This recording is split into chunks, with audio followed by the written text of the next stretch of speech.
bakbakan dos. And there's also the comeback of Golden Boy, Christian Pete Laurente sa April 25 sa Manolo Fortich, Bukidnon, the home of Melvin Jerusalem. Si Salvin Lagumbay po mga kalaban niya. And I wanna talk to you about this. Si Melvin Jerusalem. Melvin Jerusalem will have a fight this March 30. It's a rematch for the WBC World Minimum Weight title against Yudai Shigioka.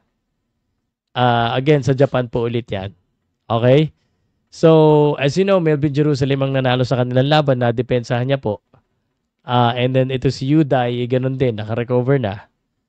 So, for me, dito sa laban nito, I will give you my keys to win.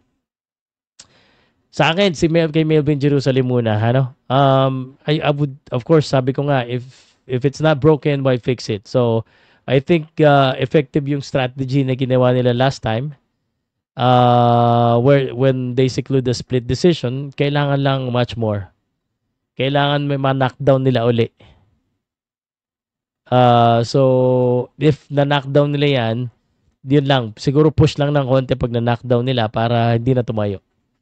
Kasi I have doubts pag gumabot ulit ng decision, baka hindi na maibigay kay Melvin Jerusalem eh.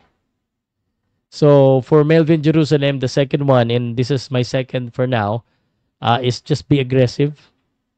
Consistent pressure para sa akin. He needs to dictate the face. Siya dapat ang nagdidikta ng kung ano mangyayari sa laban. So, at least, pag siya nagdidikta, baka sa kanya mapunta yung score. For Yudai, the first thing that I will think about Yudai when I think about this keys to win, defense. He needs to make adjustment on his defense para hindi siya mahuli ni Melvin Jerusalem. He needs to tighten up. Kasi siya eh, alam natin na kaya siyang pabaksakin eh. So ingat siya sa mga counter. Dahil southpaw siya, he needs to create opportunity sa counter punching din. Kasi itong si Yudai, mahirap din batayin yung mga ganyan eh. So, I think actually ito yung laban na sa tingin kong parang 50-50. 50-50 sa tingin ko dito. It's just depends siguro kung sino yung magdikta talaga ng laban tsaka sino mas kondisyon. I think this would be a 50-50 kind of fight. But syempre kay Melvin Jerusalem tayo. Gusto ko makuha ni Melvin Jerusalem. In-knockout niya to.